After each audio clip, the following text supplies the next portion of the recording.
It's the Radio Hour from NPR. I'm Guy Raz. So, have you ever wondered what it would take to start a movement? Just a short while ago, astonishing news from East Germany, where the East German authorities have said, in essence, that the Berlin Wall doesn't mean anything anymore.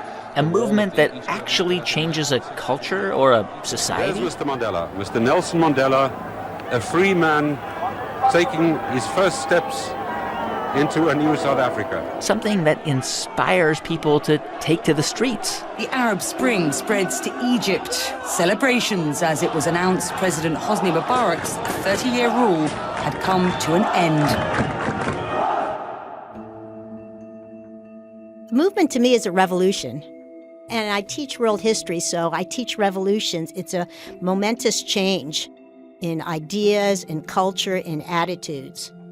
This is Diane Wolk Rogers, and as she mentioned, she teaches world history to high school students. And Diane says most movements have a few things in common that make them successful.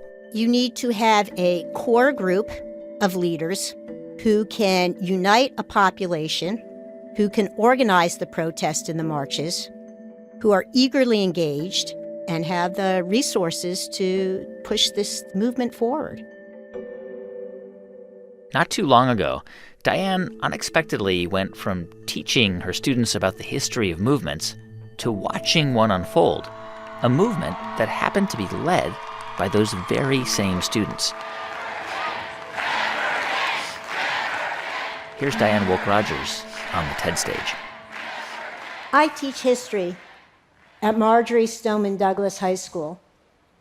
On February 14th, 2018, my school experienced one of the worst mass school shootings in American history.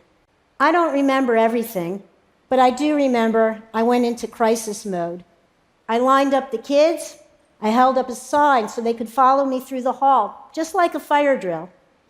I heard shots from one direction. We made it outside. We made it to safety.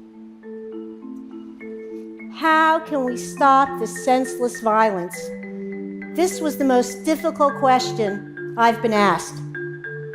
And if you're not sure where to start, look to my students as role models. They are armed with incredible communication skills and a sense of citizenship that I find so inspiring. There is a widespread, popular anger at an injustice. That's why I say it's a revolution. It's caused by exploitation. But this time, it's of our youth. It's of our public school kids. Today on the show, Inspire to Action. Ideas about what it takes to inspire people to take up a cause or follow a leader and produce real change, and why some movements succeed and others don't. And Diane Wolk Rogers says her students from Parkland remind her of leaders who inspired some of the greatest movements for social change. Not only are these kids really bright and have terrific communication skills, but when I talked about emotional intelligence, they know how to yell without yelling. If you were there in Washington and you saw Emma and how she took that time to be silent, that to me was as powerful as Dr. Martin Luther King's I Have a Dream speech, because when I went there, at first, I'm thinking, they're not getting it. They're not getting it. And then when Emma got up there and she said nothing and she forced people to start to feel and to listen to their own thoughts, that's yelling without yelling. And I was looking around at the crowd. I go, yeah, people are thinking now. People want change now. These are public school kids engaged in the issue of gun regulation, and their endeavor has moved our hearts. And they shouldn't have to do this on their own.